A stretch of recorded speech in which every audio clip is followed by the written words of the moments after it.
Kokdishali Shini, Jibrimutai Mondiro, 265 Bishini Shirishini, Jibrimutai Tengjaka, Oshalo, Fungni, Dambatama Jorao, Jibrimutaino, Tukurima, Yagulo, Fungni, Damsnitami, Shotikamchi, Tamajorao, Mutai Tengjaka, Jibrimutaino Kitingi, Jibrimutai Tengjaka, Kokdishal Fungni, Damtisha Tamajorao, Jibrimutai Te Banik Shoidika, Hastini Montri Opera, Professor Dr. Manik Shaha, Oshani Pandao, Fai Manzaka, Montri Shushanto Choudhury, Jibrimutai পরিচালন কমিটির chairman এবং MLA Ratan Chakraborty MLA Rampada Jamatia Agartala পুর নিগম mayor এবং MLA Dipak Majumdar নখবই তেপুকুমনির অশালু জিব্রিমুতাই মন্দির থাঙ্গাই মুতাই রিউইকা হাস্তিনি মন্ত্রী অগ্রা professor doctor মানিক সাহানো খবই কুবরির অশালনি পান্ডাও কক্তবা থুমনাই রগনি বেসকাঙ্গুফাই হাস্তিনি মন্ত্রী অগ্রা professor doctor Manik Saha ছাকা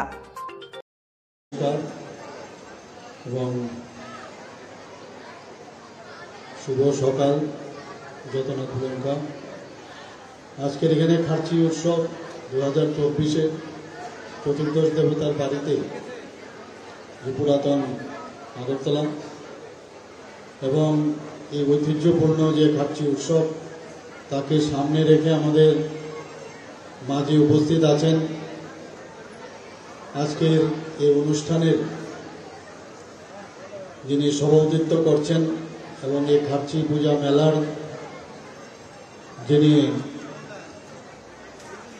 সভাপতি এবং প্রাক্তন ত্রিপুরা সরকারের মন্ত্রী এবং আমাদের যে পবিত্র বিধানসভার প্রাক্তন স্পিকার এবং এই এলাকার খয়ারপুর বিধানসভার মাননীয় বিধায়ক শ্রী রতন চক্রবর্তী মহোদয় উনি ওনার বক্তব্য এখানে সুন্দরভাবে রেখেছেন এই খার্চির পূজার ইতিহাসও আমাদের সামনে তুলে ধরেছেন আমাদের মাঝে উপস্থিত আছেন ত্রিপুরা সরকারের মাননীয় মন্ত্রী শ্রী সুশান্ত চৌধুরী মহোদয়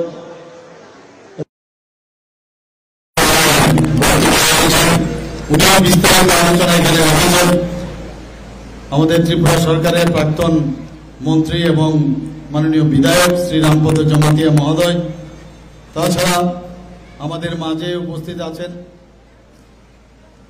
পবিত্র বিধানসভার মাননীয় বিধায়ক তথা আগরতলা মিউনিসিপাল কর্পোরেশনের মাননীয় মেয়র শ্রী দীপক মজুমদার মহোদয় তাছাড়া এখানে উপস্থিত আছেন Shri Biswajit Shil honourable chairman old Agartala panchayat সমিতির এবং আমাদের সবার পরিচিত মুখ বিশিষ্ট সমাজসেবী শ্রী অমিত কুমার নন্দী মহোদয় এখানে আমার সামনে উপস্থিত আছেন সেক্রেটারি মহোদয় থেকে শুরু করে ডিএম থেকে শুরু করে অন্যান্য আধিকারিকগণ এবং লাইন ডিপার্টমেন্টের সমস্ত যারা কর্মচারী বৃন্দ আছেন আমাদের অফিসিয়ালরা আছেন আরক্ষা দপ্তরের যারা এখানে উপস্থিত আছেন এবং খার্চি মেলা কমিটির বিভিন্ন সদস্যরা এবং খয়ারপুর থেকে যারা এখানে বিশিষ্ট ব্যক্তিবর্গ এবং গুণীজনেরা উপস্থিত আছেন এবং ত্রিপুরার থেকে আগত সমস্ত পুণ্যার্থীরা এখানে উপস্থিত আছেন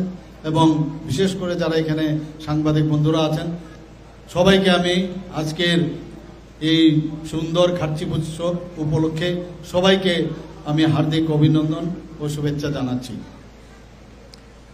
বন্ধুগণ আপনারা জানেন আজকের থেকে তো আমাদের খার্চি পুজো শুরু হচ্ছে যখন ফাইল আমার কাছে আসলো ফাইল আসার পর দেখলাম যে আজকে রবিবার ছুটির দিন তো সরকারি ছুটি এটা সবাই বসে থাকে এই ধরনের উৎসবের এটা সরকারি ছুটি সবাই আশা করে তখন আমি অন্যান্যদের সাথে কথা বললাম তো ঠিক আছে এই উৎসবকে যেন 7 দিনের যেহেতু পুজো শেষ দিন অর্থাৎ 20 তারিখ তার শেষ দিন তো শেষ দিন আমরা সরকারি ছুটি আমরা ঘোষণা করে দিয়েছি যাতে করে আরো বেশি করে এই খার্চি পূজা উৎসবকে আরো বেশি করে মানুষ পালন করতে পারে আমাদের যিনি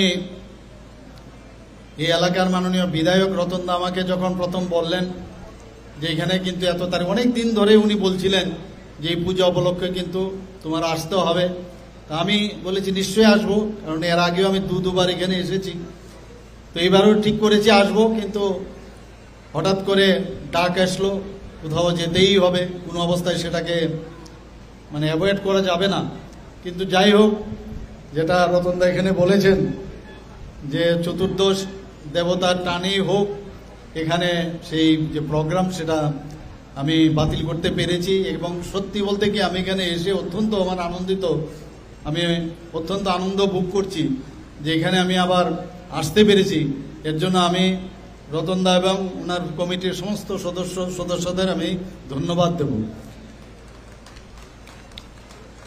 আমাদের ভারতবর্ষের কৃষ্টি সংস্কৃতি এবং তার যে পরম্পরা আমরা যদি দেখি, সেটা ইন্দো সিভিলিয়ান থেকে আরম্ভ করে হরপ্পা মহেঞ্জোদারো সভ্যতার থেকে আরম্ভ করে সেটা কিন্তু অত্যন্ত পুরনো আমাদের কৃষ্টি সংস্কৃতি সারা পৃথিবীর মধ্যে। এখানে খার্চি পূজাও তদ্রূপ, তার পুরো ইতিহাস এখানে কেন হচ্ছে। 14 জন দেবদেবীদের আমরা পূজা করি। আমরা অত্যন্ত ছোট যখন ছিলাম এখানে আসতাম এবং এই খার্চি পুজোর জন্য কিন্তু আমরাও বসে থাকতাম, কিন্তু এখানে আসাটা এখন যেমন ব্রিজ দিয়ে আমরা চলে আসছি আরামসে, সেটা কিন্তু তখন ছিল না। এবং মাঝে মাঝে আতঙ্কেরও সৃষ্টি হতো যে নদীর পাড়ে এখানে বসে থাকতে হতো, যে নদী পার হবো কি করে, এত জলস্রোত ছিল তখন, নৌকা দিয়ে পার হতে হতো এবং অনেক দুর্ঘটনাও তখন ঘটেছে তখন। এবং যখন পুজো টুজো দিয়ে আমরা আমাদের ফ্যামিলির সাথে আসতাম, মা বাবাদের সাথে আসতাম, যখন ফিরে যেতাম মনে হলো প্রকৃত অর্থে আমরা এই 14 দেবতার আশীর্বাদে বাড়িতে ফিরে এসেছি। অত্যন্ত আনন্দ লাগতো এবং শান্তিপূর্ণভাবে এই যে পুজো সেটাকে আমরা তৎকালীন সময়ে যখন আমরা তার অনুভব করতাম, দর্শন করে আমরা যখন ফিরে যেতাম, একটা অদ্ভুত একটা অনুভূতি তখন ছিল। তদ্রূপ আমার এখনো মনে আছে যখন আমরা ত্রিপুরা সুন্দরী মন্দিরে যেতাম, সেখানেও কিন্তু একই অবস্থা। গাড়ি গেল, সে গাড়ি নৌকা দিয়ে পার হতে হতো। সেখানে চারানা দিয়ে যদি ওখানেও ক্যাচিং বিষয় ছিল, কাউকে ধরে কাউকে চারানা যদি দেওয়া হতো তাহলে তার গাড়িটা আগে পাস করে দিত। এই নিয়েও ভীষণ যুদ্ধ। এখনকার মতো এত গাড়ি ঘোড়াও ছিল না, অল্প কয়েকজন লোকের এই গাড়ি ঘোড়া ছিল, কিন্তু যাই হোক সেখানেও গিয়েও সে একই অবস্থা। তো আমরা ডেভেলপমেন্ট এখন এমন জায়গায় এমন স্তরে চলে গেছে, এখন ভাবা যায় না যে এইভাবে জলের নদীর জলও এখন অনেকটা কমে গেছে। তো এখানে বলা হয়েছে এবারের যে থিম, আমাদের শ্রদ্ধেয় দাদা শ্রী রতন চক্রবর্তী মহোদয় বলেছেন সবুজায়ন, এই যে বিষয়টা উনি রেখেছেন, সত্যি এটা আমি ওনাকে ধন্যবাদ দেব। এই ধরনের একটা উনি থিম এবারের মেলাতে রেখেছেন। আপনারা নিশ্চয়ই শুনেছেন কিছুদিন আগে যে আমরা একটা প্রোগ্রাম আমরা নিয়েছিলাম ফরেস্ট ডিপার্টমেন্ট থেকে, সেখানে 5 মিনিটে 10টার থেকে আরম্ভ করেছিলাম, 10:05 আমরা 5 মিনিটে 5 লাখ গাছ আমরা রোপণ করেছি সারা ত্রিপুরাতে।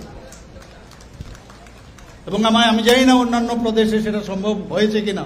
শুধু তাই না, আমরা 2021 থেকে আমরা শুরু করেছিলাম, আস্তে আস্তে আস্তে করে এটা বেড়েছে। 2 লাখের থেকে এবারে এক যাবে আমরা 5 লাখ করে দিয়েছি। তো আমরা প্রকৃতির সাথে আমরা থাকতে চাই, প্রকৃতি ছাড়া আমরা বাঁচব না, আমরা জানি।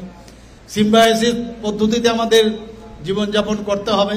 এখানে যে যাই বলুক, আমি সেখানেও বলেছিলাম, আমাদের রামপদদাও বলেছেন, মাননীয় বিধায়ক প্রাক্তন মন্ত্রী উনিও বলার চেষ্টা করেছেন যে প্রকৃতি সাথে রাজন্য বর্গের যারা রাজারা ছিলেন তারা কিন্তু প্রকৃতিকে শ্রদ্ধা করতেন, ভালোবাসতেন, পূজা করতেন। সেটা আমরা আজকের এই যে আলোচনার মধ্যে আমরা সেটা উঠে এসছে।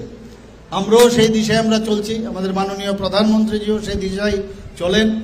এবং এখানে আমরা জানি যে 14 দেবতার মধ্যে 3 জন দেবতা আছে, তাদের নিয়মিত পুজো পার্বণ করা হয়। এবং আজকের দিনে বাকি যে দেবদেবীরা আছেন তাদেরকে বের করে তাদেরকে এই পুজো এই 7 দিন সমানে পূজিত হয়।